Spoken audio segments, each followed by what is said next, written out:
आपने कहा गठबंधन वगैरह, तो ये जो पूरा प्रयास है इसमें जब कोई दल ही नहीं है तो गठबंधन कैसे बनेगा?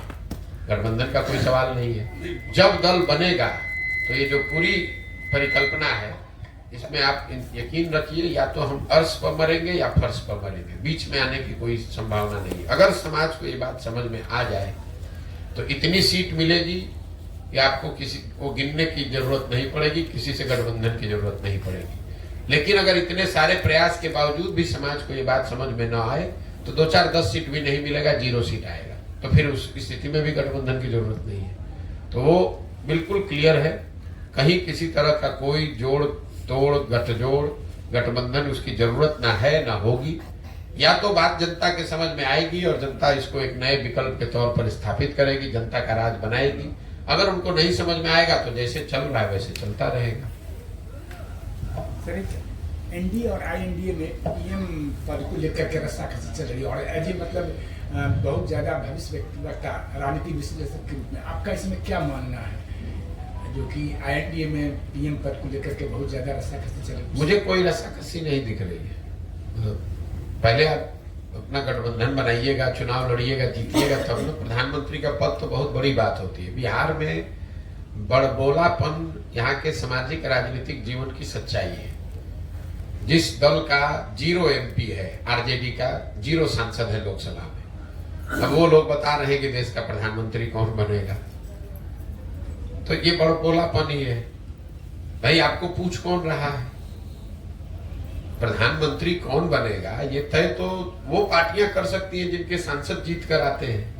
आपका 0 सांसद जीता हुआ है और आप खड़े होकर कह रहे हैं कि प्रधानमंत्री कौन होगा। ये तो ऐसे हुआ कि हम यहाँ से बैठ के बोले कि अमेरिका का राष्ट्रपति कौन होगा। ये तो आपकी मानसिकता को दर्शाता है कि आपको न समझ है न कुछ आपकी सोच है, जबरदस्ती का कुछ बात किए जा रहे हैं। आपने कहा कि इंडिया में प्रधानमंत्री पद को लेकर रस्साकसी है।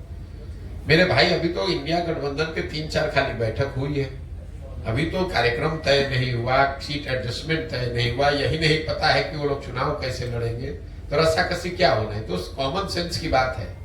इंडिया गठबंधन में सबसे बड़ा दल कांग्रेस है, तो स्वाभाविक तौर पर उस दल इंडिया गठबंधन का नेतृत्व भी कांग्रेस के पास ही रहेगा। आप चाहे जितना हल्ला मचा लीजिए, सबसे बड़ा दल वहां कांग्रेस है, तो कांग्रेस को छोड़कर कोई दूसरा आदमी उसका नेतृत्व कैसे करने लगेगा? मान लीजिए कि कांग्रेस छोड़ भी दे तो दूसरा बड़ा दल टीएमसी है, वो छोड़ देगा तो तीसरा बड़ा दल डीएमके है। बिहार के दलों का उसमें क्या है? बिहार के दलों का तो कोई, बिहार में तो 40 में से 39 सांसद एनडीए के जीते हुए हैं, तो यहाँ के दलों की क्या भूमिका उसमें होगी? अपने मुंह में मिट्ठू बन रहे हैं। कौन पूछ रहा है बिहार के नेताओं को वहां पर? हमको तो नहीं लगता है कि देश की राजनीति में कोई नीतीश कुमार को पूछ रहा है। अपने से आप पटना में बैठ के जो बोलना है बोल दीजिए।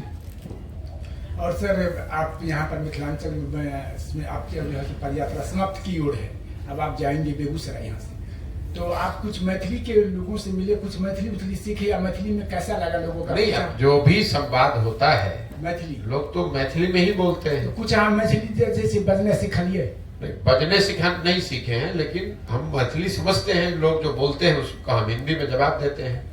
और मेरा अपना स्वभाव है कि जब जिस भाषा पर मेरी पकड़ नहीं है उस पर जबरदस्ती कुछ बोलने का फायदा नहीं है। वो उससे उस भाषा का भी अपमान है। शब्द का चयन या जो जिस तरीके से उसको बोला जाना चाहिए, अगर हमको नहीं बोलने आता है तो बोलकर उस भाषा का भी अपमान करेंगे।